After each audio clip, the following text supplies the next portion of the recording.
The first gunshot shattered more than just the afternoon quiet of Memorial Children's Hospital. It shattered Sarah Chen's world forever. Sarah was adjusting 8-year-old Emma Rodriguez's IV drip when the sharp crack echoed through the pediatric wing's corridors. For a split second, she thought it was construction noise from the renovation project on the third floor. Then came the screaming. Code Silver, Code Silver. All staff initiate lockdown procedures immediately. The PA system's emergency announcement sent ice through Sarah's veins.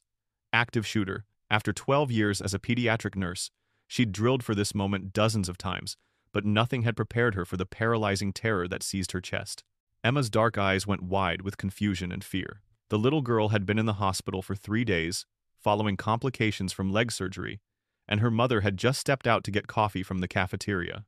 Emma couldn't walk, couldn't run, couldn't even stand without assistance. "What's happening, Miss Sarah?" Emma whispered, her small hand clutching at Sarah's scrubs. Before Sarah could answer, more gunshots rang out, closer this time. Through the chaos in the hallway, she could hear Dr. Deuce Williams shouting evacuation orders, the thunder of feet running toward the stairwells, and somewhere in the distance, a man's voice roaring incoherently about making them pay. Sarah's training kicked in. Protocol demanded she evacuate immediately, leaving patients who couldn't move to be retrieved by security teams. But as she looked down at Emma's terrified face, something deeper than training took over. "Listen to me, sweetheart," Sarah said, forcing her voice to remain calm as she pulled the privacy curtain around Emma's bed. "We're going to play a game, okay? You're going to be very, very quiet, and I'm going to keep you safe." The sounds were getting closer. Through the thin hospital walls, Sarah could hear the gunman's voice more clearly now. "Where is she? Where's the little girl?" Emma's breathing became rapid and shallow. Sarah recognized the signs of a panic attack building. Without hesitation, she climbed onto the narrow hospital bed, positioning herself between Emma and the door. "Close your eyes, Emma. Think about your favorite place. Tell me about it." The beach," Emma whispered, her voice barely audible. "In San Diego, where we used to live, before we moved here." "That's perfect. Tell me about the waves." As Emma began to whisper about the ocean, Sarah heard footsteps in the hallway outside their room. Heavy boots, moving deliberately. Not the hurried steps of evacuating staff, or the organized advance of law enforcement. This was someone searching. The footsteps stopped outside their door. Sarah held her breath, feeling Emma's small body trembling beneath her. Through the gap under the door, she could see a shadow blocking the light from the hallway. The door handle turned slowly. Marcus Webb stepped into the room like a man walking through a nightmare of his own creation. Sarah had seen him before during his time as a maintenance worker, a thin, nervous man in his 40s with hollow eyes and trembling hands. Now those hands held a semi-automatic pistol, and those hollow eyes burned with rage and madness. "I know you're in here," Webb said, his voice eerily calm now. "The Rodriguez girl. They think they can hide her from me, but I know she's here." Sarah felt Emma's breathing stop altogether. The little girl had gone rigid with terror, and Sarah knew that if Emma made even the slightest sound, they were both dead. Webb moved methodically through the room, checking behind curtains and under furniture. When he reached their bed, he paused, staring directly at the closed curtain that barely concealed them. "Found you," he whispered. Sarah had perhaps 2 seconds to make a choice that would define the rest of her life. She could try to reason with him, plead for Emma's life, maybe offer herself as a trade, or she could do what every instinct in her body was screaming at her to do. She threw herself over Emma just as Webb raised the gun. The first shot went wide, embedding itself in the wall above the bed. The second shot grazed Sarah's shoulder, sending white-hot pain shooting down her arm, but she didn't move. She pressed herself closer to Emma, making herself as large a shield as possible. "Please," Sarah said, her voice steady despite the burning in her shoulder. "She's just a little girl. She hasn't done anything to you." Webb laughed, a sound devoid of any human warmth. "Haven't done anything? Her mother destroyed my life, cost me everything. Now it's time for her to pay." Another shot. This one passed so close to Sarah's head that she felt the heat of the bullet. Emma was whimpering now, quiet sobs that broke Sarah's heart even as she tried to protect the child from the monster above them. "Look at me, Emma," Sarah whispered, not daring to raise her voice above a breath. "Just look at me. Think about those waves. Think about building sandcastles. Can you hear the seagulls?" Webb was reloading. Sarah could hear the metallic click of a fresh magazine being inserted. She knew their time was running out. That's when she heard the most beautiful sound of her life. "Phoenix PD, drop your weapon." Webb spun toward the door, and Sarah heard the distinctive rapid pops of police gunfire. Webb's body hit the floor with a heavy thud, his weapon clattering across the linoleum. For several seconds, Sarah didn't move. She couldn't quite believe it was over. Emma was crying now, quiet tears soaking into Sarah's scrubs. "Ma'am, are you injured?" The SWAT officer's voice was gentle but urgent. "I'm okay," Sarah said, though she could feel blood seeping through her uniform from her shoulder wound. "The little girl Emma, she needs to be checked, but I think she's physically unharmed."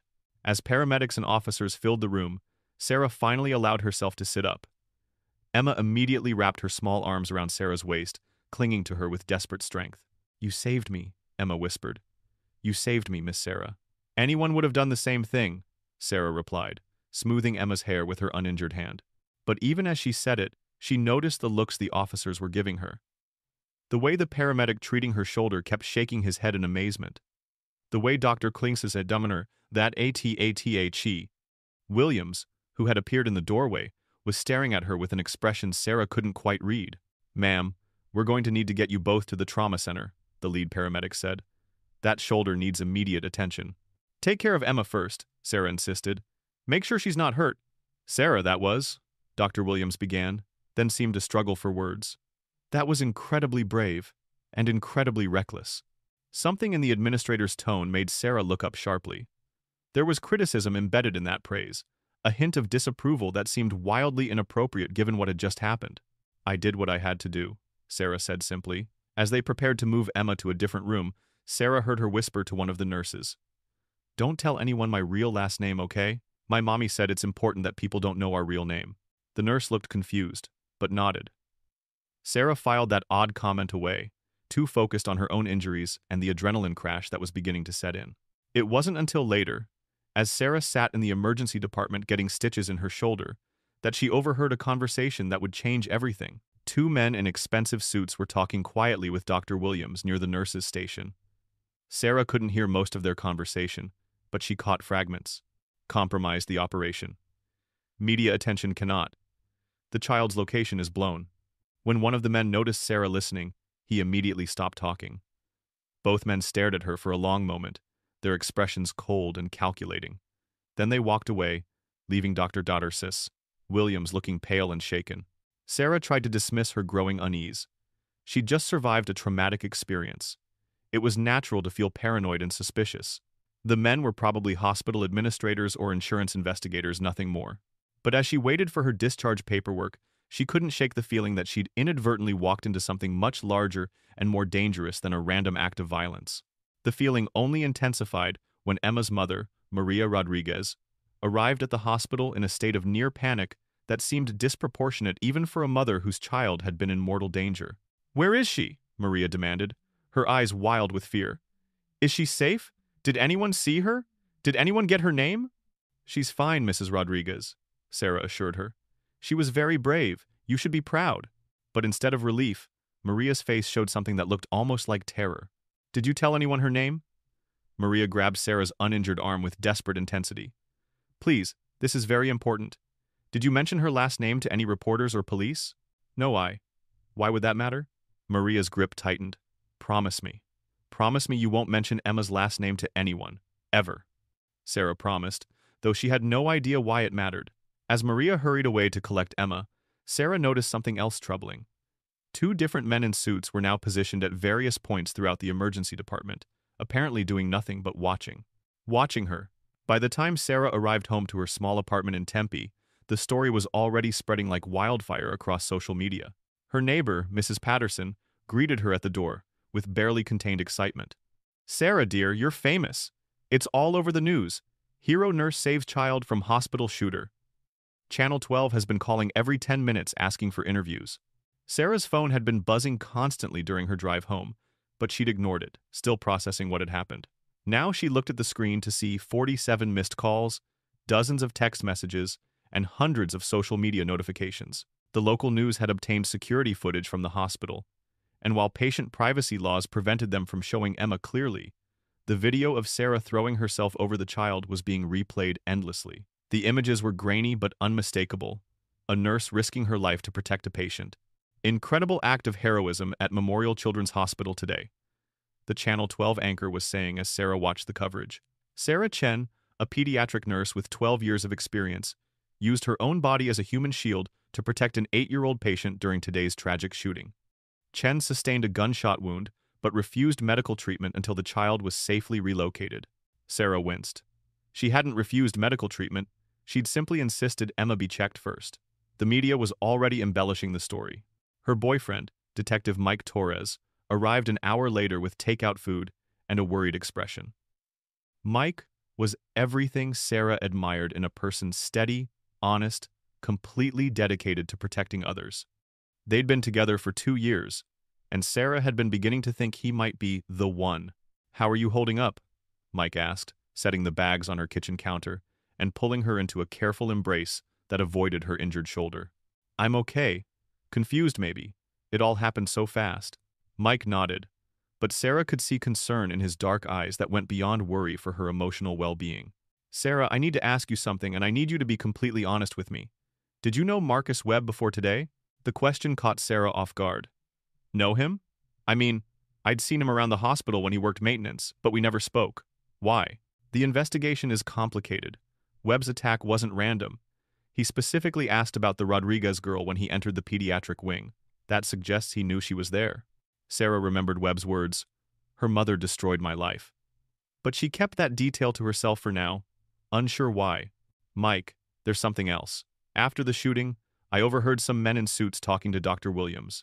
They seemed upset about media attention and said something about an operation being compromised.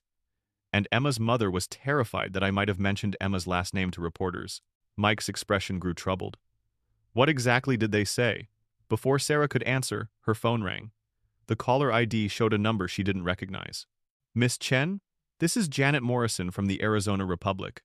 I was hoping we could set up an interview about your heroic actions today. Our readers are very interested in hearing your story." "I appreciate the interest, but I'm not really looking for publicity," Sarah replied. "I just did what anyone would have done." "Miss Chen, you saved a child's life by risking your own. That's not something anyone would do. The public has a right to know about genuine heroes like yourself." Sarah agreed to think about it and hung up. Within minutes, her phone was ringing again. This time, it was a producer from Good Morning America, then CNN, then Fox News, then a literary agent asking if she'd considered writing a book. "This is insane," Sarah told Mike as she turned her phone off entirely. "I'm not a hero. I'm just a nurse who did her job." "That's exactly why people are responding to this story," Mike said. "In a world full of bad news, you represent something pure and selfless."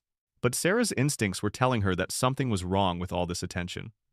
The way those men in suits had watched her, Maria Rodriguez's terror about Emma's name being revealed, the strange comment about an operation being compromised, none of it fit with a simple story about a troubled maintenance worker gone violent. The next morning brought more complications. Sarah's phone had collected over 200 messages overnight, despite being turned off. Her apartment building's parking lot was filled with news vans, and reporters were approaching anyone who entered or left the building. Dr. Patricia Williams called at 7 a.m. "Sarah, I need you to come into the hospital today for a debriefing meeting." "Of course, Dr. Williams. What time works best?" "As soon as possible. And Sarah, don't speak to any reporters on your way in." The tone was cold, professional, and completely unlike the emotional response Dr. Williams had shown immediately after the shooting. Something had changed overnight. When Sarah arrived at the hospital, she had to push through a crowd of reporters shouting questions. Security guards escorted her through a back entrance, away from the cameras. Dr. Williams was waiting in her office along with 2 people Sarah didn't recognize: a stern woman in her 50s wearing an expensive business suit, and a younger man with the rigid posture of law enforcement or military. "Sarah, please sit down," Dr. Williams said. "This is Margaret Foster from our legal department, and Detective Morrison from Phoenix PD." Sarah sat, immediately on guard. "Is this about the shooting investigation?" Detective Morrison spoke first. Her voice was clipped and unfriendly. "Miss Chen, we need to discuss your actions during yesterday's incident. Specifically, your deviation from established emergency protocols." "I'm sorry?" "During a Code Silver lockdown, hospital personnel are required to evacuate immediately, leaving patient care to specialized emergency response teams. You remained in the building and with a patient, directly violating safety protocols." Sarah felt heat rising in her cheeks. "I remained with a patient who couldn't walk and was terrified. I protected a child." "You put yourself and potentially others at greater risk," Margaret Foster interjected. While your intentions may have been admirable, your actions created liability issues for the hospital. Liability issues? Sarah's voice rose. A little girl could have died. Dr. Williams held up a hand. Sarah, no one is questioning your courage or your dedication to patient care. But we have to follow procedures. These procedures exist to protect everyone's staff, patients, and visitors. Detective Morrison leaned forward. Miss Chen, can you explain how you knew to position yourself in Emma Rodriguez's room at the exact moment the shooter arrived? The question was so unexpected and loaded with implication that Sarah was speechless for several seconds. I was administering her medication when the code silver was announced. I didn't position myself anywhere. The timing seems remarkably convenient, Morrison continued. You happened to be with the one patient the shooter was specifically looking for, and you happened to make a decision that resulted in significant media attention and public praise. Sarah stood up abruptly. Are you suggesting I somehow knew this was going to happen? I'm suggesting that your story has some unusual elements that warrant closer examination. The meeting continued for another 30 minutes, with Morrison asking increasingly hostile questions about Sarah's background, her relationship with Mike Torres. Isn't it convenient that your boyfriend is a detective? And her financial situation? You've been struggling with student loans, haven't you? By the end, Sarah felt as if she were the one under investigation for a crime. Sarah, Dr. Williams said as the meeting concluded, effective immediately, you're being placed on administrative leave with pay pending our internal investigation into yesterday's events. You're suspending me for saving a child's life? We're following protocol, Margaret Foster said coldly. You'll be notified when the investigation is complete. As Sarah walked to her car, she noticed a black SUV following her at a distance. When she stopped at a red light, she could see two men in suits watching her from the front seat. For the first time since the shooting, Sarah felt truly afraid. The letter from the Arizona State Board of Nursing arrived exactly 1 week after Sarah's administrative suspension. She stared at the official seal, her hands trembling slightly as she opened the envelope that would begin her systematic destruction. Notice of formal investigation and disciplinary action? The formal language was cold and bureaucratic, but the message was clear. Someone had filed a complaint, alleging that Sarah had violated professional standards during the hospital shooting. The specific charges included abandonment of emergency protocols, reckless endangerment of a patient, and conduct unbecoming a professional nurse. The complaint was filed by Dr. Patricia Williams. Sarah read the letter 3 times, each reading making her angrier. The woman who had praised her courage immediately after the shooting was now claiming that Sarah's actions were unprofessional and dangerous. Her phone buzzed with a text from Mike. Need to talk. Something's wrong with the investigation. They met at a coffee shop in downtown Phoenix, away from the reporters who were still occasionally showing up at Sarah's apartment. Mike looked exhausted, his usually immaculate appearance disheveled. They're shutting me out of the web investigation, he said without preamble. Captain Morrison, no relation to the detective who questioned you, told me yesterday that federal authorities are taking over the case. Federal authorities? Why would the FBI be interested in a hospital shooting? That's what I asked. The captain said he doesn't know, but I've been ordered to turn over all my files and cease any investigation into Webb's background or motives. Sarah told Mike about the nursing board complaint and her growing suspicion that forces beyond her understanding were working against her. There's something else, Mike said, lowering his voice. I did some unofficial digging into Detective Morrison, the one who questioned you. She transferred to Phoenix PD 6 months ago from a federal task force. Her specialty was counterintelligence and witness intimidation. Witness intimidation? Techniques for discrediting people whose testimony might be inconvenient to ongoing operations. Before Sarah could process this fully, her phone rang. The caller ID showed Arizona State Board of Nursing. Miss Chen, this is Barbara Martinez from the State Board. I'm calling to inform you that due to the serious nature of the complaint against you, we're scheduling an expedited hearing for next week. You have the right to legal representation. The hearing was set for Monday, just 4 days away. Most disciplinary proceedings took months to schedule, but somehow Sarah's case was being fast-tracked. That afternoon brought another unwelcome surprise. Sarah answered a knock at her door to find Detective Morrison standing in her hallway, accompanied by a uniformed officer. Miss Chen, we need you to come with us for additional questioning regarding the hospital incident. I already answered all your questions. Don't I need a lawyer present? Morrison's smile was sharp and humorless. You're not under arrest. This is a voluntary interview to help us close some gaps in our investigation. Unless, of course, you have something to hide. The interview room at the Phoenix Police Department was designed to be intimidating. Stark white walls, fluorescent lighting, a metal table bolted to the floor, and chairs that were deliberately uncomfortable. Sarah had seen enough crime shows to recognize the psychological warfare, but experiencing it was different. Morrison sat across from her with a thick file folder, occasionally flipping through pages as if reviewing damaging evidence. The technique was obviously designed to make Sarah nervous, and it was working. "Let's start with your relationship with Detective Torres," Morrison began. "How long have you been feeding him information about hospital operations?" "What? I don't feed him information about anything. We don't even talk about work most of the time." "Come on, Miss Chen. You're dating a police detective, and you expect us to believe you never discuss your job? Never mention patients? Never share gossip about staff or administration?" "Mike and I respect each other's professional boundaries," Morrison made a note, as if Sarah's answer was somehow incriminating. "Tell me about your student loans. You owe approximately 47,000 in educational debt, correct?" "I don't see how that's relevant." "Financial pressure can make people do desperate things, make them seek attention, publicity that might lead to book deals or speaking engagements." Sarah's temper flared. "Are you seriously suggesting I staged being shot at to get publicity? I'm suggesting that your actions during the shooting were remarkably well positioned for maximum media impact. You were conveniently in the exact room the shooter was looking for, with the exact patient he wanted to harm." "Conveniently? I was doing my job." Morrison opened the file folder and pulled out several photographs. Security camera stills from the hospital, showing Sarah in various locations throughout the day before the shooting. "These images show you checking on Emma Rodriguez 4 times in the 2 hours before the shooting. That's unusual for a patient who was stable and scheduled for discharge the next day." Sarah stared at the photos. She had checked on Emma frequently that day, but only because the little girl seemed anxious and her mother had been asking lots of questions about discharge procedures. Emma was nervous about her surgery recovery. "I was providing comfort and reassurance." "Or you were establishing your presence in her room for maximum heroic impact when your accomplice arrived." The accusation was so outrageous that Sarah was speechless. Morrison seemed to take her silence as confirmation. "Let's talk about your family background, Miss Chen.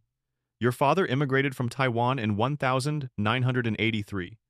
Your mother is a naturalized citizen. Have you ever been contacted by foreign intelligence services?" "This is insane. My parents are more American than most people born here. My father served in the U.S. Army for 6 years. People with foreign backgrounds are often targets for recruitment by hostile intelligence services. Sometimes they don't even realize they're being used." The questioning continued for 3 hours. Morrison asked about Sarah's financial records, her social media activity, her political views, her relationships with coworkers, and even her medical history. Every answer Sarah gave seemed to generate more suspicion. "Miss Chen, I'm going to be direct with you," Morrison said finally. "We believe you had advanced knowledge of Marcus Webb's attack. We believe you positioned yourself to maximize the appearance of heroism while minimizing actual risk. We believe you're seeking financial gain from the publicity surrounding this incident." "That's completely false." "Then, explain why Emma Rodriguez's family disappeared from the hospital within hours of the shooting. Explain why federal authorities have classified details of this case. Explain why a maintenance worker specifically targeted a patient you happened to be treating." Sarah couldn't explain any of those things, and her inability to provide answers seemed to satisfy Morrison's suspicions. "We're going to continue investigating your role in this incident, Miss Chen. I suggest you consider cooperating with us rather than maintaining this fiction about being a hero." When Sarah finally left the police station, she felt violated and confused. Morrison had made her doubt her own memories, her own motives, even her own sanity. Mike was waiting in the parking lot, and one look at Sarah's face told him everything he needed to know. "What did they do to you?"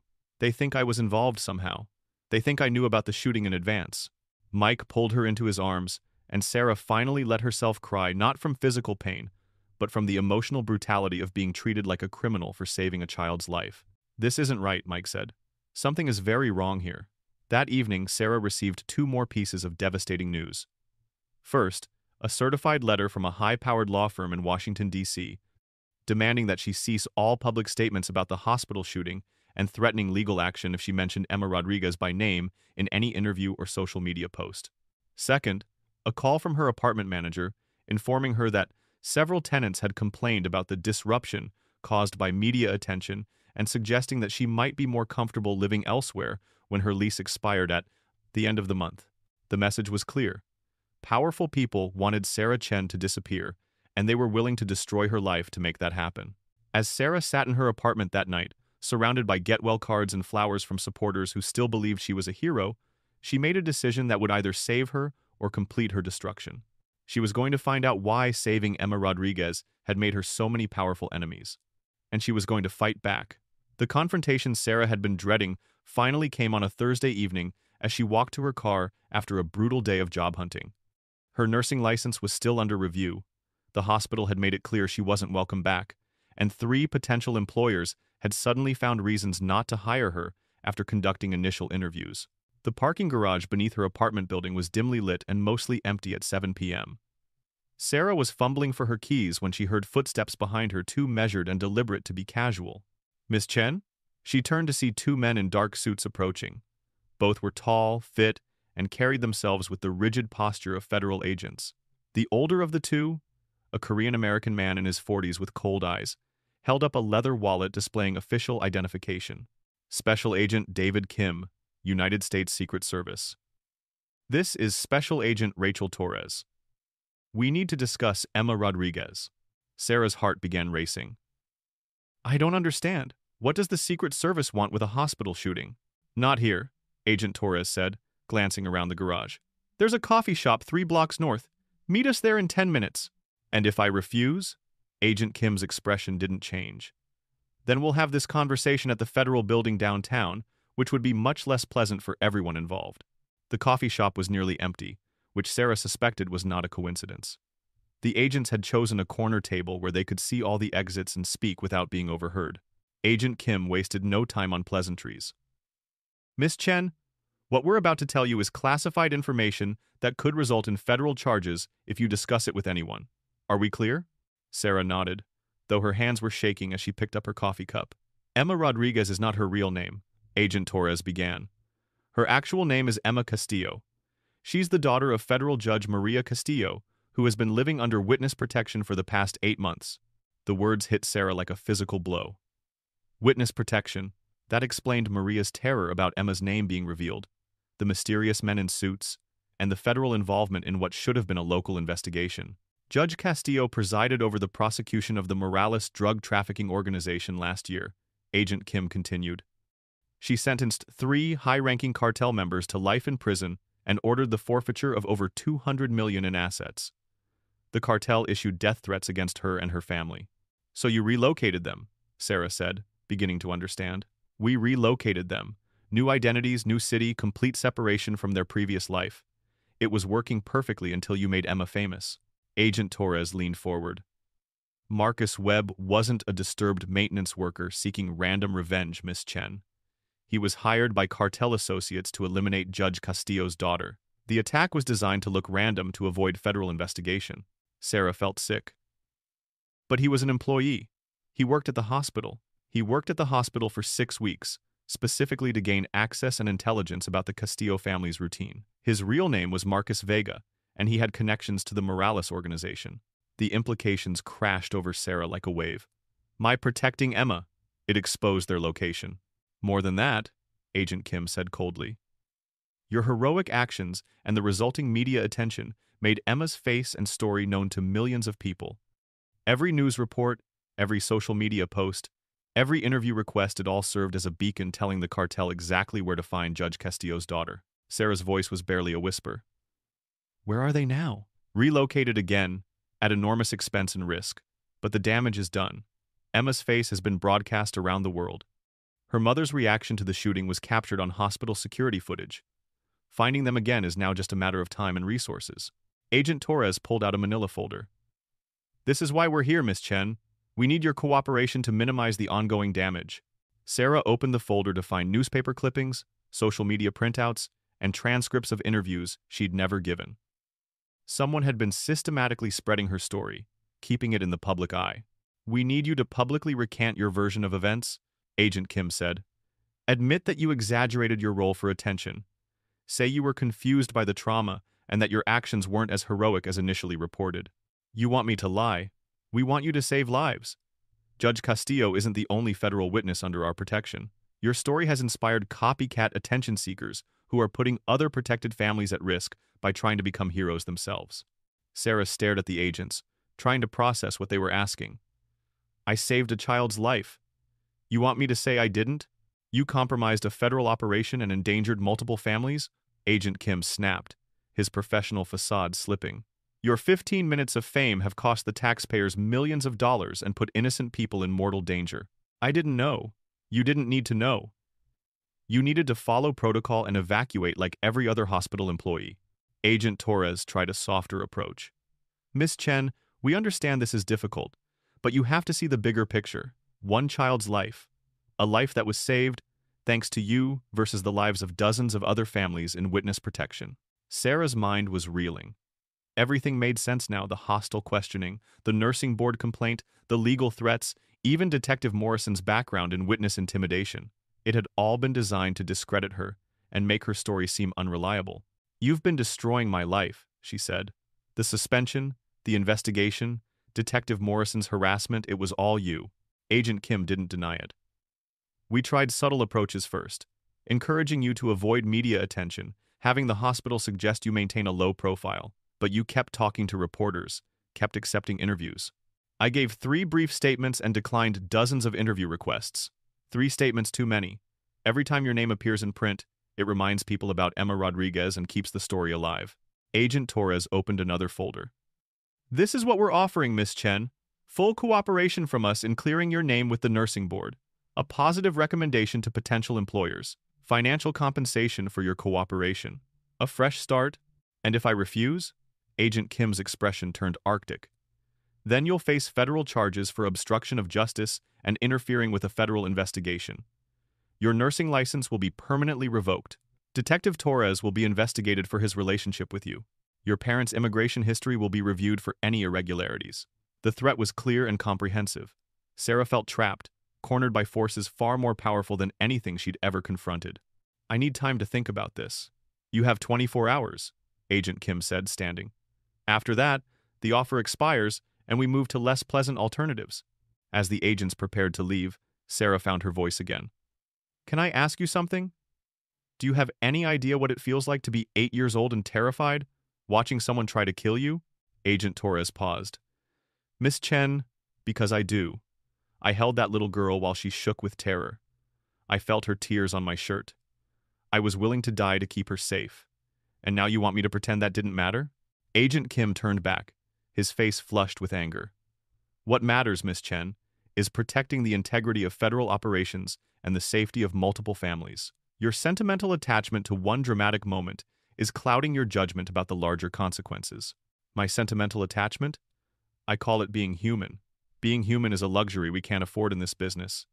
Agent Kim replied coldly. 24 hours, Miss Chen. Choose wisely. After they left, Sarah sat alone in the coffee shop for over an hour, trying to process everything she'd learned. Emma was safe, relocated, and protected again. But that safety had come at the cost of Sarah's career, reputation, and peace of mind.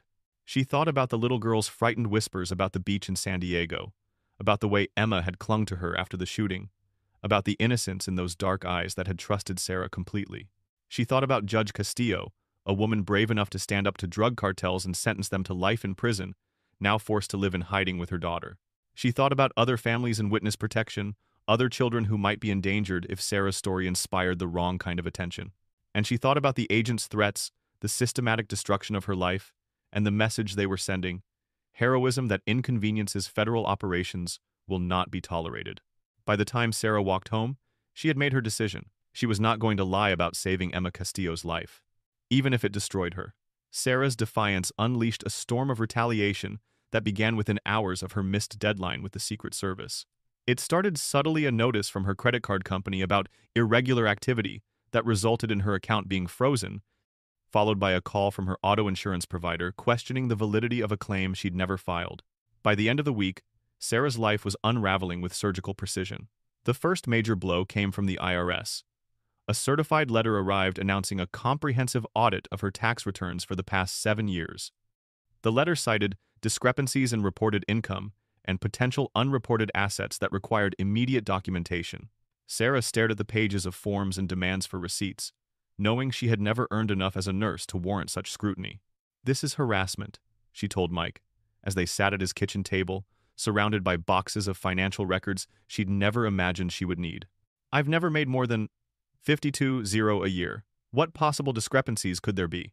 Mike was quiet, studying the IRS documents with the careful attention he usually reserved for crime scene evidence.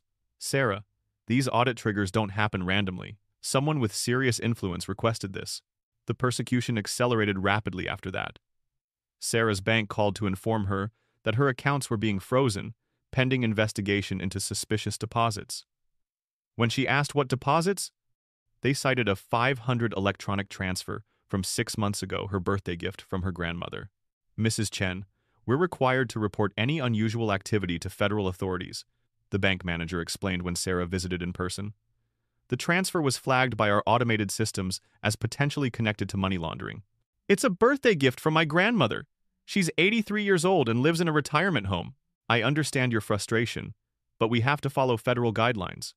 The hold will remain in place pending completion of the investigation. Without access to her bank accounts and with her credit cards frozen, Sarah couldn't pay her rent, utilities, or even buy groceries. She was forced to borrow money from Mike, a humiliation that ate at her independence and self-respect. The professional attacks intensified as well. Dr. Williams called a press conference to discuss lessons learned from the hospital shooting. Standing before a room full of reporters, the woman who had once praised Sarah's courage delivered a carefully crafted character assassination. While we appreciate the nurse's instinct to protect a patient, we must acknowledge that her actions violated established emergency protocols, Williams said. These protocols exist for good reason. By remaining in the building during an active shooter situation, she put herself, the patient, and responding officers at greater risk. A reporter raised her hand. But Dr. Williams, didn't her actions save the child's life? Williams paused, choosing her words carefully. We'll never know what might have happened if she had followed proper evacuation procedures. What we do know is that her decision to deviate from training created chaos and confusion during a critical emergency response. The press conference was broadcast live, and Sarah watched in horror as her heroism was systematically reframed as recklessness and attention-seeking. The nursing board hearing was even worse. Sarah arrived at the state office building with a court-appointed attorney who seemed more interested in negotiating a quick settlement than fighting the charges. The hearing room was small and sterile, with Sarah seated at a defendant's table facing a panel of 5 nursing board members who looked at her with barely concealed disapproval. Board chairman Dr. Robert Hayes read the charges in a monotone voice. Abandonment of emergency protocols during Code Silver lockdown. Reckless endangerment of a patient through failure to follow established evacuation procedures. Conduct unbecoming a professional nurse through pursuit of media attention. The evidence against her was damning and expertly crafted. Security footage showed Sarah making multiple trips to Emma's room throughout the day, which the prosecution argued demonstrated premeditation. Hospital records showed that she had declined to evacuate when ordered, violating clear protocols. Media interviews were played where Sarah described her actions, which board members interpreted as self-aggrandizing. Dr. Williams testified via video conference, her testimony polished and devastating. Ms. Chen has always been someone who seeks attention and recognition. Her actions during the shooting were consistent with a pattern of behavior that prioritizes personal glory over patient safety and professional standards. Sarah's attorney barely mounted a defense. He called no character witnesses, presented no evidence of Sarah's 12-year exemplary record, and failed to challenge any of the prosecution's arguments. The board's decision was swift and brutal. Sarah's nursing license was suspended indefinitely, pending completion of a comprehensive psychological evaluation and mandatory retraining in emergency protocols. As Sarah left the hearing, reporters were waiting with questions that felt like attacks. Ms. Chen, do you regret your actions during the shooting? Ms. Chen, how do you respond to allegations that you staged the incident for publicity? Ms. Chen, what's your reaction to the board's finding that you endangered a patient? Sarah pushed through the crowd without answering, but the damage was done. That evening's news coverage portrayed her as a disgraced nurse who had lost her license for reckless behavior. The personal attacks escalated beyond professional destruction. Sarah's elderly mother, who lived in a subsidized senior care facility, was suddenly evaluated for her mental competency after staff reported concerns about her violent and unstable daughter. "They're saying you might be a danger to me," Sarah's mother said when Sarah visited, her voice shaking with confusion and fear. "They want to know if you've ever threatened me or been violent." "Sarah, what's happening? What have you done?" The evaluation was conducted by Dr. Margaret Stone, a psychiatrist who seemed to have already reached her conclusions before asking the first question. She questioned Sarah's mother about their relationship, about Sarah's childhood behavior, about any signs of mental illness in the family. Has your daughter ever displayed violent tendencies? Dr. Stone asked. Any history of attention, seeking behavior, or fabricating stories? Sarah's mother, confused and frightened, began to doubt her own memories. She was always a good girl, she said hesitantly. But lately, with all this trouble, maybe I didn't see signs. The psychological warfare was expertly designed.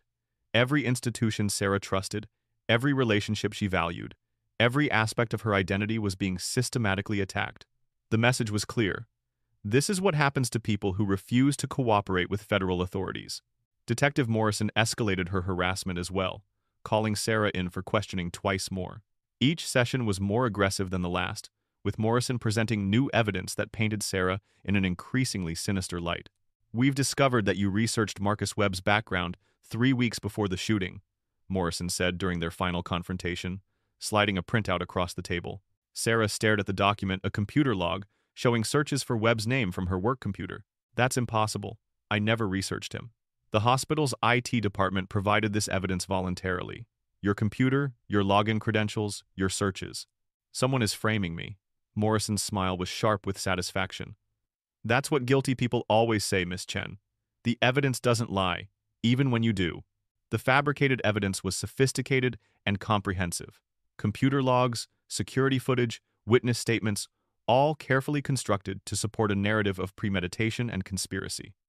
Sarah began to understand that she was facing more than just federal harassment. She was facing a professional operation designed to destroy her completely. The final blow came when Mike Torres was called into his captain's office for an informal discussion about his relationship with Sarah. "Mike, you're a good detective with a promising career," Captain Rodriguez said. "But your association with Sarah Chen is becoming a problem. The department is getting pressure from federal authorities about your relationship with someone under investigation." Under investigation for what? Saving a child's life? Under investigation for potential conspiracy and obstruction of justice. I'm not saying I believe it, but perception matters. Your judgment is being questioned because of your romantic involvement with a suspect. Mike came home that evening looking defeated. "Sarah, we need to talk." She could see it in his eyes before he spoke. The job he loved, the career he'd worked years to build, was being threatened because of his relationship with her. "They're going to transfer me to traffic duty if I don't distance myself from you," he said. "Internal Affairs is opening an investigation into whether I've been providing you with confidential information about ongoing cases." Sarah felt the last piece of her support system crumbling. "Mike, I understand if you need to—" "No," he said firmly. "I'm not abandoning you, but we need to be smart about this. They're trying to isolate you completely, and I won't let them succeed." But the pressure was enormous, and Sarah could see it wearing on him. Every day brought new threats to his career, new suggestions that he was compromising his integrity by standing by her. Late at night, when Mike thought she was asleep, Sarah could hear him on the phone with friends and colleagues, defending their relationship, explaining that Sarah was innocent, pleading for understanding. Each conversation was more difficult than the last, and Sarah knew that eventually, the pressure would become unbearable. She was being systematically stripped of everything: her career, her reputation, her financial security, her family relationships, and now her primary source of emotional support. The isolation was complete and devastating. But even as her world collapsed around her, Sarah held on to one truth.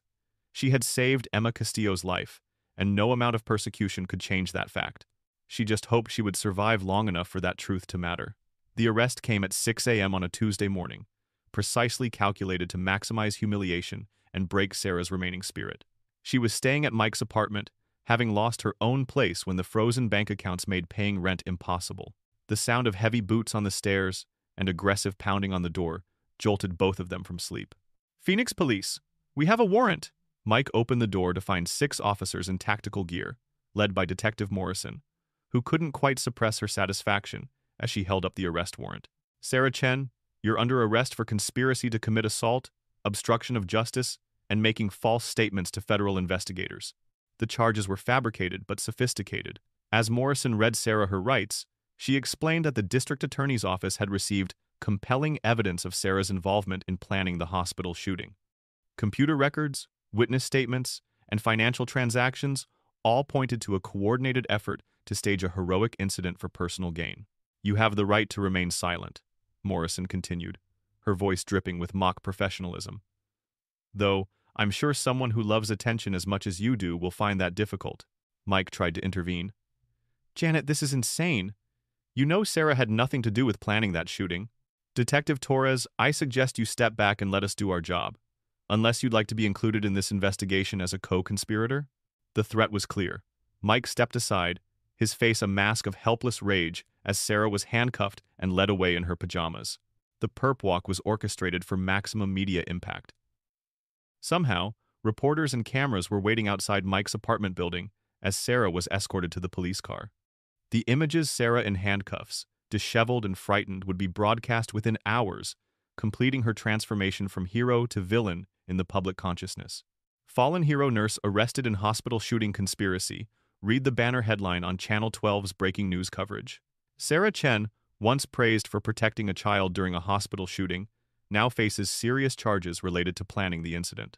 At the Maricopa County Jail, Sarah's processing was deliberately humiliating.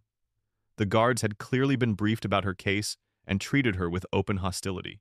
"So you're the fake hero," said Officer Williams, no relation to the hospital administrator, as she conducted Sarah's intake interview. "Making money off of pretending to save kids? That's pretty sick, even for Phoenix." Sarah was placed in a cell with 3 other women, one of whom, a hard-faced woman named Rita, seemed particularly interested in Sarah's case. "I seen you on the news," Rita said, studying Sarah with calculating eyes. "Used to think you were some kind of saint. Now I hear you set the whole thing up. That true?" "It's not true. I saved a child's life." Rita's laugh was harsh. "Yeah, right, lady. Nobody ends up in here without doing something. And from what I hear, what you did was pretty fucked up." The cell was cramped, dirty, and deliberately uncomfortable. Sarah spent her first night on a thin mattress that smelled of disinfectant and despair, listening to Rita and the others discuss her case in increasingly hostile terms. The public defender assigned to Sarah's case was overwhelmed, inexperienced, and clearly advised to pursue a quick plea agreement rather than mount any serious defense. James Patterson was a tired-looking man in his 50s who carried himself like someone who had given up on justice years ago. "Miss Chen, I'll be honest with you," Patterson said during their first meeting in a cramped conference room at the jail. "The evidence against you is extensive and damaging. Computer records showing you researched the shooter, witness statements placing you in suspicious locations, financial records suggesting unusual activity in your accounts. All of that evidence is fabricated." Patterson's sigh suggested he'd heard similar claims from countless clients. "Miss Chen, that's what everyone says. But the reality is that proving evidence was fabricated is extremely difficult and expensive. The prosecution is offering a reasonable plea deal, 18 months in minimum security prison, admission of guilt to lesser charges, and a requirement to publicly retract your claims about heroism during the shooting. They want me to admit I lied about saving Emma. They want you to admit you exaggerated your role and cooperated in staging the incident. In exchange, you avoid the possibility of 10 to 15 years in federal prison if this case gets escalated to terrorism charges." The threat was clear. Accept the plea deal and destroy your own reputation, or risk decades in prison for crimes you didn't commit. Sarah's mental health began deteriorating rapidly. The combination of isolation, hostile inmates, inadequate medical care, and the constant stress of fighting fabricated charges took a severe toll. She developed panic attacks, insomnia, and a persistent depression that made it difficult to focus on her legal defense. The jail's medical facilities were woefully inadequate. Sarah's shoulder wound from the shooting, which had never properly healed due to stress and poor care, became seriously infected.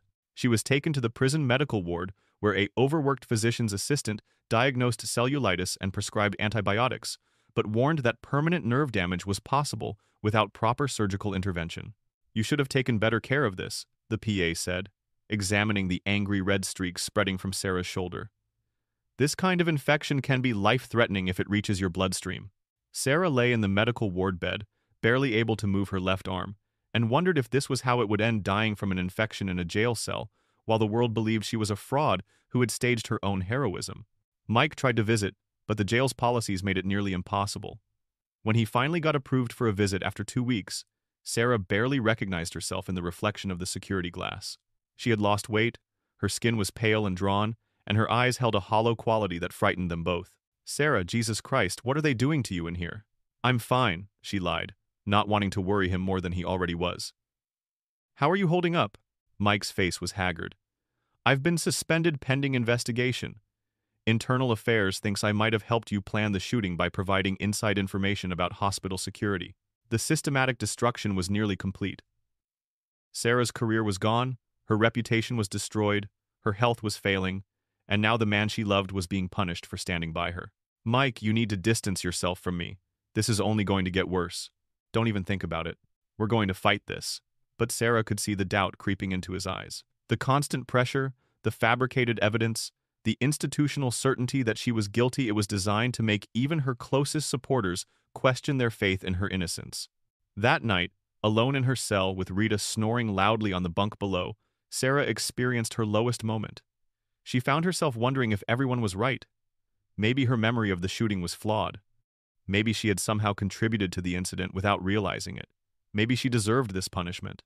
For the first time since the shooting, Sarah Chen, the woman who had thrown her body between a gunman and a terrified child, began to doubt her own heroism. The psychological warfare had achieved its intended effect. Elena Vasquez had built her reputation as an investigative journalist by following stories that other reporters abandoned. At 42, she was a senior correspondent for the Washington Post with 2 Pulitzer Prize nominations and a track record of exposing government corruption. Sarah Chen's case had caught her attention not because of its initial heroism, but because of the unusual pattern of institutional hostility that followed. Elena's investigation began with a simple question. Why was the federal government so invested in discrediting a pediatric nurse who had saved a child's life? Working from her small apartment in Washington, D.C., Elena began mapping the connections between Sarah's persecutors. Dr. H. Et. Patricia Williams had received a substantial research grant from a federal healthcare initiative just weeks after testifying against Sarah. Detective Morrison had been transferred from a federal task force specifically focused on witness intimidation. The nursing board members who suspended Sarah's license had all received recent appointments to lucrative federal advisory positions. This isn't random bureaucratic hostility, Elena told her editor, Marcus Webb, no relation to the shooter. This is a coordinated campaign run by people with serious resources and federal connections. Elena's breakthrough came when she discovered that the law firm threatening Sarah Morrison, Kim, Associates had previously represented clients in 3 other cases involving witness protection compromises. In each case, civilians who had inadvertently interfered with federal operations had been systematically destroyed through legal and professional attacks. They have a playbook, Elena realized. Character assassination, professional destruction, criminal charges, it's the same pattern in every case. But Elena needed more than patterns. She needed documents, witnesses, and most importantly, she needed access to the truth about Emma Rodriguez Castillo. Through careful research and cultivated sources within the federal judiciary, Elena managed to track down Judge Maria Castillo. The judge was living under her 3rd identity in 18 months, in a small town in Montana, working as a paralegal while her daughter attended school under yet another assumed name. Judge Castillo agreed to meet Elena at a truck stop outside Billings, a location chosen for its anonymity and the judge's ability to spot surveillance. I've been watching what they're doing to Nurse Chen, Judge Castillo said, her voice tight with anger and guilt. It's unconscionable. That woman saved my daughter's life, and they're destroying her for it. Judge, I need you to understand the risk of speaking with me. If this story is published, it could compromise your protection again. My protection was already compromised the moment Marcus Vega walked into that hospital. The Secret Service's handling of this situation has made things worse, not better. Judge Castillo provided Elena with devastating details about the Secret Service's operations. Agent Kim had a history of aggressive tactics that went far beyond operational necessity. He had personally ordered the campaign against Sarah as a deterrent example to discourage future civilian interference. Agent Kim told me directly that making an example of Nurse Chen would send a message to other potential do-gooders, Judge Castillo said. He said civilian heroics were a threat to federal operations and needed to be discouraged. The judge also revealed that she had tried to intervene on Sarah's behalf, writing letters to the Secret Service director and even reaching out to congressional oversight committees. Her complaints had been buried, and she had been warned that continued advocacy for Sarah would result in reduced protection for her family. Elena's investigation gained momentum when she received an unexpected contact. Agent Maria Santos, a 15-year Secret Service veteran, reached out through encrypted channels after reading Elena's preliminary articles about federal overreach in witness protection cases. Agent Kim is out of control. Santos told Elena during a clandestine meeting in Arlington, Virginia. What he's doing to Sarah Chen goes far beyond any operational necessity. He's using her case to test new narrative control techniques. Santos provided Elena with internal Secret Service documents showing that Sarah's case had become a pilot program for psychological warfare tactics designed to discredit inconvenient witnesses. The techniques included fabricating evidence, coordinating with local authorities to manufacture criminal charges, and systematic harassment of family members and associates. They call it total social destruction, Santos explained. The idea is to make the target so thoroughly discredited that anything they say becomes worthless, even if it's true. The documents Santos provided were explosive. Email chains between Agent Kim and various law enforcement agencies, coordination with hospital administrators, and even communications with media outlets designed to shape coverage of Sarah's story. One email from Kim to Detective Morrison was particularly damning. The Chen operation is proceeding according to plan. Subject is isolated, discredited, and facing manufactured criminal charges. Recommend escalation to include physical health deterioration through inadequate medical care during incarceration. Elena now had evidence of a federal conspiracy to destroy an innocent woman, but she needed more sources before publication. Her editor at the Washington Post was nervous about taking on the Secret Service without overwhelming proof. Elena's next break came from an unexpected source, David Chen, a civil rights attorney in Phoenix, no relation to Sarah, who specialized in federal overreach cases. Chen had been following Sarah's case and reached out to Elena after reading her preliminary reporting. "I've seen this pattern before," Chen told Elena. "The federal government has been increasingly aggressive about silencing civilians who inadvertently compromise their operations. Sarah Chen's case is the most egregious example I've encountered." Chen agreed to represent Sarah pro bono and began filing legal challenges to the fabricated evidence. His investigators quickly identified irregularities in the computer logs, witness statements, and financial records that had been used to justify Sarah's arrest. Every piece of evidence against Sarah shows signs of digital manipulation or coaching, Chen reported to Elena.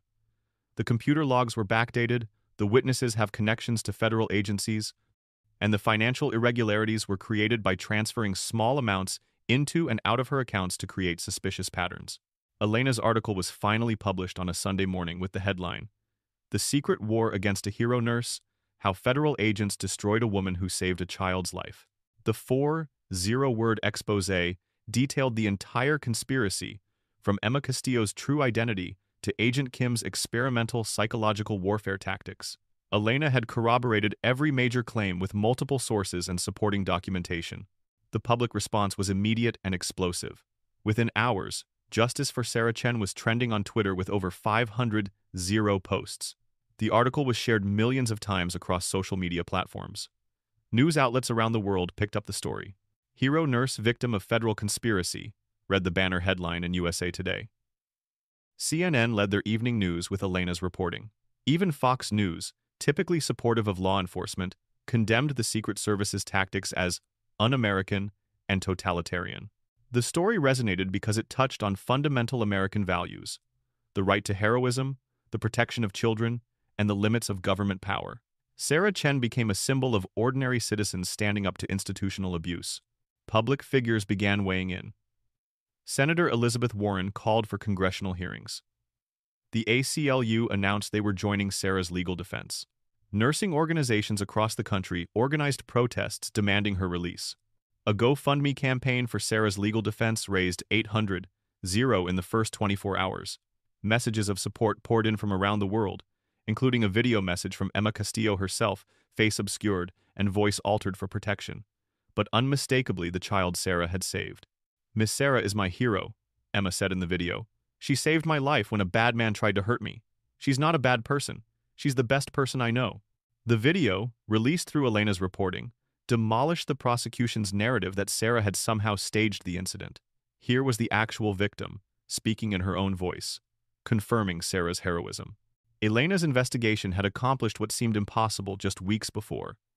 It had turned public opinion back in Sarah's favor and exposed the federal conspiracy working to destroy her. But Elena knew that revealing the truth was only the first step.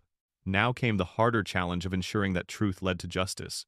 The momentum generated by Elena Vasquez's exposé transformed Sarah Chen from an isolated victim into a cause célèbre with powerful allies and unlimited legal resources.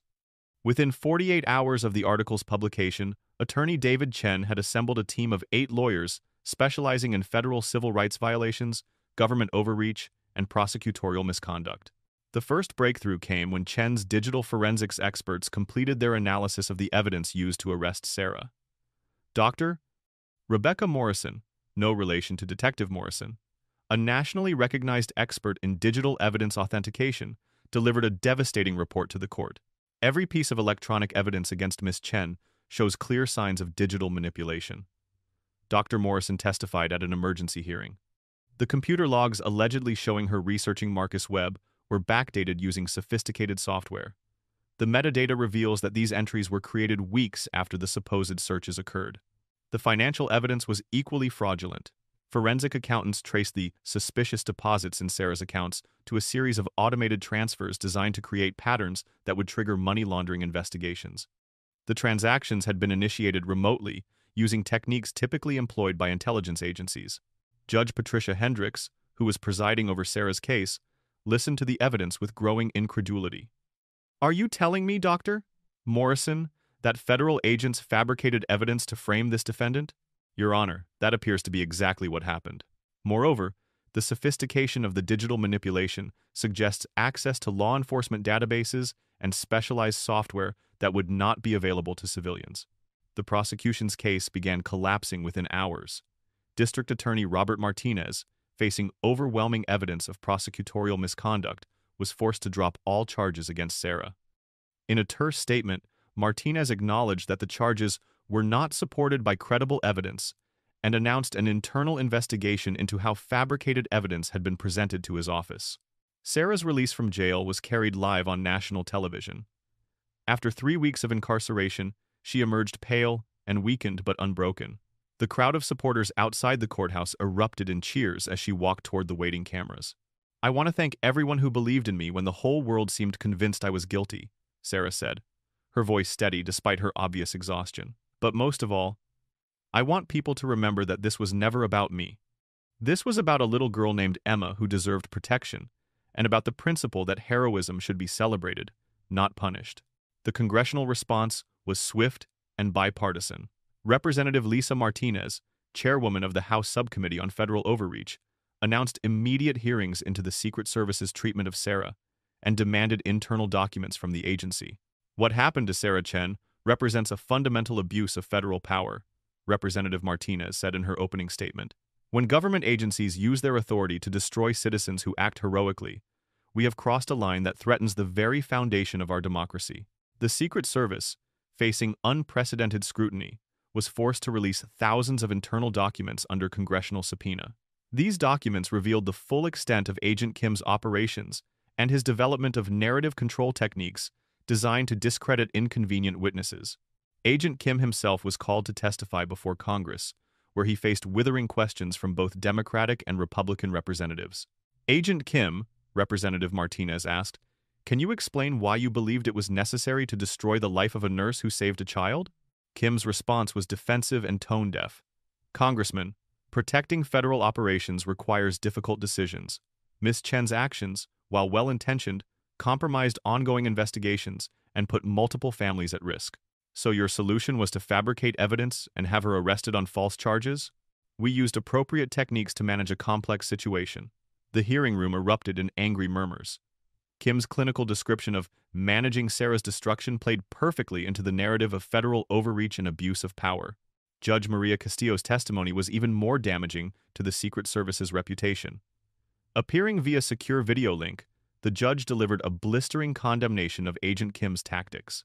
"Agent Kim told me directly that Sarah Chen needed to be made an example of," Judge Castillo testified. "He said that civilian heroics were a threat to federal operations and that destroying one person's life would deter others from interfering in the future." "Judge Castillo, did you ever request that action be taken against Nurse Chen?" Representative Martinez asked. "Absolutely not. I was horrified when I learned what they were doing to the woman who saved my daughter's life. I tried repeatedly to intervene on her behalf, but Agent Kim threatened to reduce our family's protection if I continued to advocate for her." The judge's testimony established that Sarah's persecution was not operationally necessary but purely punitive, a deliberate campaign of revenge designed to deter future civilian heroism.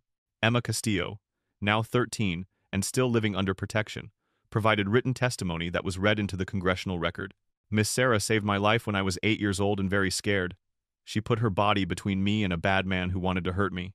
She got shot protecting me, and she never left my side until I was safe. The people who hurt her after that are bad people, just like the man who tried to shoot me. Miss Sarah is a hero, and heroes should be protected, not punished. The child's testimony, delivered in simple but powerful language, crystallized the moral stakes of the case for millions of Americans watching the hearings. The institutional consequences were swift and severe. Secret Service Director James Patterson was forced to resign within a week of the hearings. Agent Kim was terminated and faced federal criminal charges for civil rights violations under color of law. Detective Morrison was transferred to a desk job and faced departmental investigation for her role in manufacturing evidence. The Phoenix Police Department implemented new protocols requiring federal approval before any officer could participate in witness intimidation operations. The Arizona State Board of Nursing not only reinstated Sarah's license, but issued a public apology and created new protections for healthcare workers who take extraordinary action to protect patients. The Sarah Chen Protocol established guidelines preventing professional retaliation against nurses who deviate from standard procedures during life-threatening emergencies. Memorial Children's Hospital faced enormous public pressure and legal liability for its treatment of Sarah. Dr. Patricia Williams was terminated for her role in the conspiracy, and the hospital's board of directors offered Sarah her job back with a promotion to head of pediatric nursing and a substantial settlement for wrongful termination. Sarah accepted the job offer but insisted on additional changes to hospital policies. "I want ironclad protections for any staff member who puts patient safety above administrative convenience," she told the board. No nurse should ever face retaliation for protecting a child. The legal victories provided vindication, but the personal healing took longer. Sarah's relationship with Mike Torres had been strained to the breaking point by the persecution they had both endured. Mike had been cleared of any wrongdoing and reinstated to his detective position, but the experience had left scars on their relationship. "I almost lost faith in you," Mike admitted during one of their long conversations as they rebuilt their trust. "The pressure was so intense, the evidence looked so convincing. I'm ashamed that I ever doubted you." "You didn't abandon me when it mattered most," Sarah replied. "That's what counts." Mike proposed to Sarah on the courthouse steps after her final legal victory, a moment captured by photographers and broadcast around the world. Their engagement became a symbol of love surviving institutional persecution. Sarah's mother, who had suffered her own harassment and psychological evaluation, was fully cleared and returned to her daughter's care. The family began the slow process of healing from the trauma they had all endured. The civil lawsuits resulted in significant financial settlements: $2.3 million from the federal government, $800,000 from Memorial Children's Hospital, and smaller amounts from other defendants. More importantly, the cases established legal precedents protecting civilians from federal retaliation when they act heroically during emergencies. But for Sarah, the most meaningful victory was a simple message she received from Judge Castillo. "Emma is doing wonderfully. She talks about you often and says she wants to be a nurse like her hero when she grows up. Thank you for showing my daughter that there are still people in this world willing to risk everything to protect children." The fight had been brutal and nearly destroyed Sarah's life, but it had also established something more valuable than money or legal precedent: the principle that heroism, even when inconvenient to powerful interests, must be protected and celebrated. 6 months after her release from jail, Sarah Chen stood in the Rose Garden of the White House, wearing a navy blue dress and trying to process the surreal nature of the moment. President Jennifer Walsh, elected on a platform of government accountability and civil rights reform, was about to present her with the Presidential Medal of Freedom, the highest civilian honor in the United States. "Today we honor not just an act of extraordinary heroism," President Walsh said to the assembled crowd of dignitaries, reporters, and Sarah's supporters, "but also the courage to stand up to institutional abuse when powerful forces tried to punish that heroism." The ceremony was the culmination of a year that had transformed American attitudes toward government overreach and civilian rights. Sarah's case had become a rallying cry for reform, inspiring legislation and policy changes across multiple federal agencies. The most significant change was the passage of the Civilian Hero Protection Act, bipartisan legislation that prevented federal agencies from retaliating against citizens who inadvertently interfered with operations while acting to protect others. The law included whistleblower protections for federal employees, who reported such retaliation and mandatory oversight procedures for any case involving civilian interference with federal operations. Senator Maria Rodriguez, no relation to Emma's family, the bill's primary sponsor, spoke at the White House ceremony. Sarah Chen's case showed us that when government becomes more concerned with protecting its operations than protecting its citizens, we have lost sight of our most fundamental values. Agent Kim faced the full consequences of his actions. He was convicted on multiple federal civil rights violations and sentenced to 3 years in prison.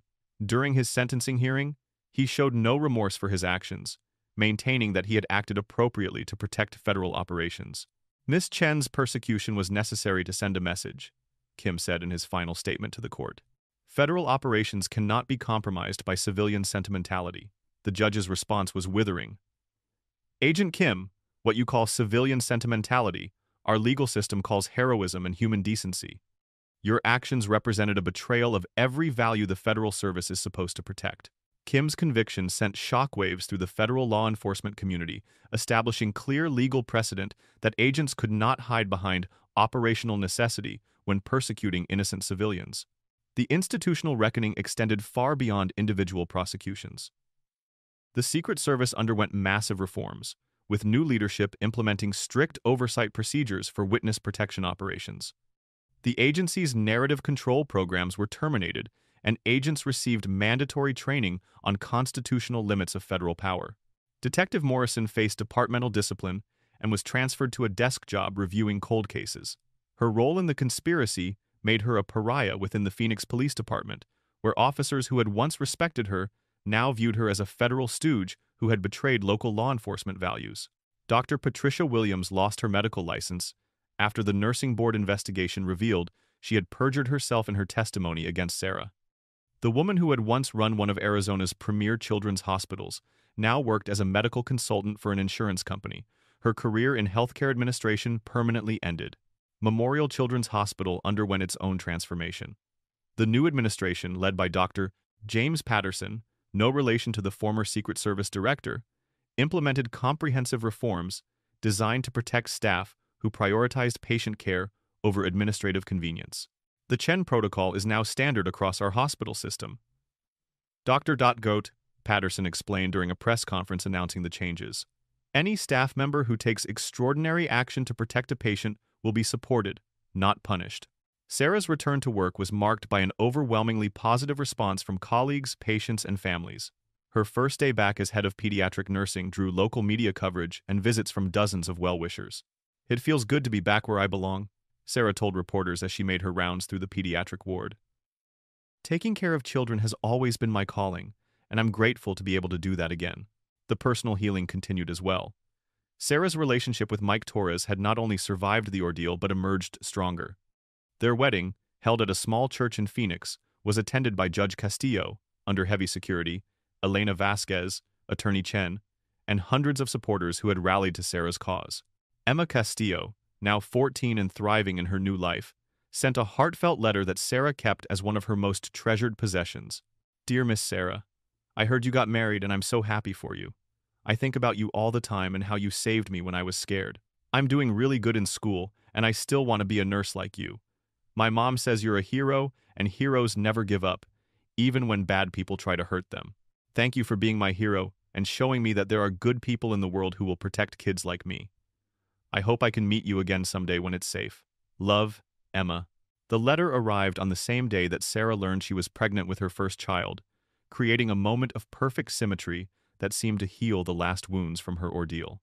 Sarah's story had become part of American folklore, studied in nursing schools as an example of ethical decision-making under pressure, and in law schools as a case study in government overreach. But for Sarah, the most meaningful legacy was practical: the knowledge that future healthcare workers would be protected when they chose patient care over bureaucratic procedure. The Sarah Chen Foundation, established with part of her legal settlements, had already provided legal defense for over 50 healthcare workers facing professional retaliation for patient advocacy. The foundation also provided trauma counseling and financial support for healthcare workers targeted by institutional abuse. "Heroism shouldn't be punished," Sarah said during the foundation's first annual fundraising gala. "When someone risks their safety to protect another person, especially a child, Society should celebrate and protect that person, not destroy them. The evening's keynote speaker was Judge Castillo, appearing in person for the first time since the original incident. Her remarks brought the audience to tears. Sarah Chen saved my daughter's life, but she saved more than that.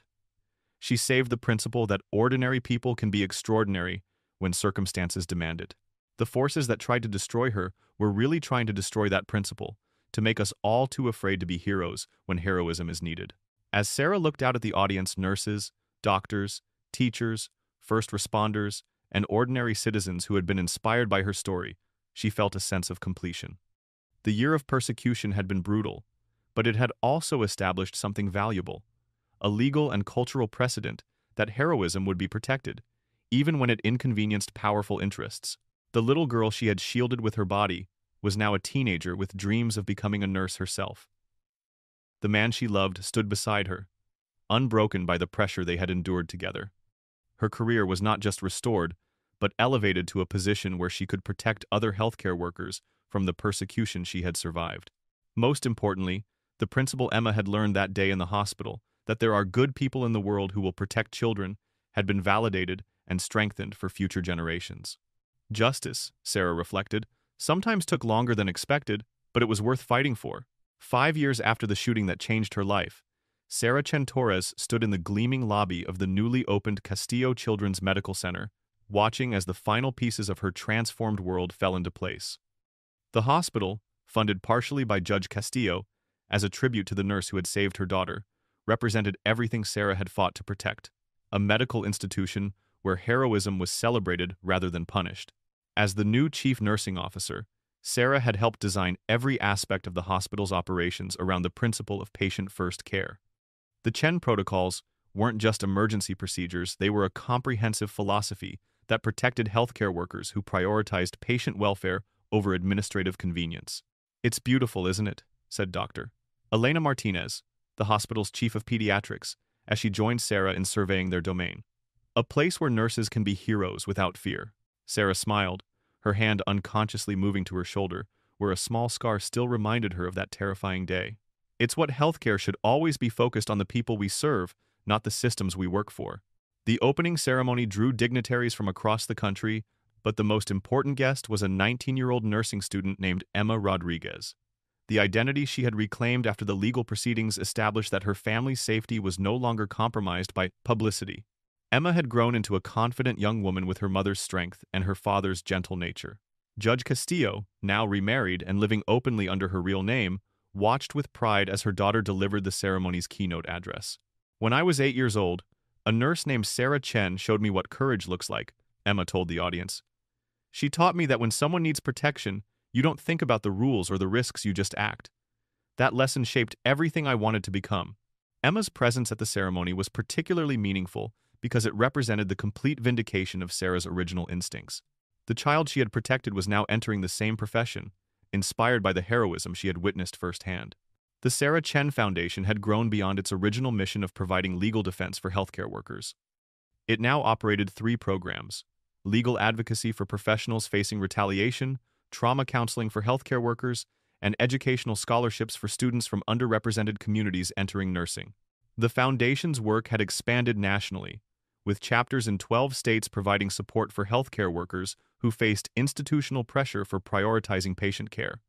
Sarah's story had inspired similar protections in hospitals across the country, fundamentally changing how medical institutions handled ethical conflicts between administrative policy and patient welfare. Mike Torres, now a detective captain with the Phoenix Police Department, had become a national advocate for protecting civilian heroes from government retaliation. His testimony before congressional committees had helped shape federal policies governing how law enforcement agencies could interact with civilians who inadvertently became involved in investigations. Sarah's case taught us that the people we're supposed to protect shouldn't have to fear their own government when they act heroically, Mike said during a recent conference on police reform. "Protecting heroes is protecting the values that make our communities strong." Their marriage had produced 2 children, David, now 3 years old, and already showing signs of his mother's protective instincts, and baby Maria, named for Judge Castillo. Sarah often reflected on how her children would grow up in a world slightly more protective of heroism because of the battles she had fought. The legal precedents established by Sarah's case continued to influence jurisprudence across the country. The Chen Standard had become shorthand in civil rights law for protection of civilians who interfere with government operations while acting to protect others. Law schools taught her case as a landmark example of how individual courage could reshape institutional policy. Elena Vasquez, whose investigative reporting had been instrumental in Sarah's vindication, received a Pulitzer Prize for her exposé of federal overreach. She remained in close contact with Sarah, documenting the ongoing impact of the case on American civil liberties. Sarah's story shows that truth still matters in our democracy, Elena said during her Pulitzer acceptance speech. When powerful institutions abuse their authority, individual courage and persistent journalism can still hold them accountable. Agent Maria Santos, the Secret Service whistleblower who had provided crucial evidence of the conspiracy against Sarah, had been promoted to head the agency's new Civilian Relations Division, a position created specifically to prevent future abuses of federal power against innocent citizens. The personal relationships formed during Sarah's ordeal had become lifelong bonds. Attorney David Chen remained the foundation's chief legal counsel, providing ongoing support for healthcare workers facing institutional retaliation. Judge Castillo served on the foundation's board of directors, bringing her legal expertise and moral authority to the organization's work. Perhaps the most meaningful development was Sarah's ongoing relationship with Emma Castillo. What had begun as a nurse protecting a frightened child had evolved into a mentorship that would shape the next generation of healthcare providers. Seeing Emma graduate from nursing school next year will complete the circle, Sarah told Mike as they walked through their new home, a modest house in Phoenix with a large backyard where their children could play safely. She'll be protecting other children the way I protected her. The ripple effects of Sarah's heroism continued to spread. Nursing students across the country cited her example when explaining their career choice. Hospital administrators implemented patient advocacy protections to avoid the legal and public relations disasters that had befallen Memorial Children's Hospital. Federal agents received training on constitutional limits when dealing with civilian witnesses. Most importantly, the cultural message was clear. Heroism in defense of the innocent would be protected and celebrated, not punished and destroyed. As Sarah prepared for another day of leading one of the country's premier pediatric nursing programs, she often thought about the split-second decision that had changed her life forever. The choice to throw herself between a gunman and a terrified child had seemed automatic at the time, not heroic, just human. "Would you do it again?" Mike asked her one evening as they watched their children play in the backyard. Sarah's answer came without hesitation. "Every time, some things are worth any risk." The question was rhetorical, because Sarah faced versions of that choice every day as a healthcare leader. When budget cuts threatened patient care, when administrative pressure conflicted with medical judgment, when powerful interests tried to silence inconvenient voices, the decision was always the same. Protect those who need protection, regardless of the cost. It was a lesson learned in a hospital room under the most terrifying circumstances imaginable, but it had become the guiding principle of a life dedicated to ensuring that heroism would never again be punished by the very institutions that should celebrate it. 10 years after the shooting that changed everything, Sarah Chen Torres stood before a gathering of new nursing graduates at Arizona State University, delivering the commencement address she had been invited to give.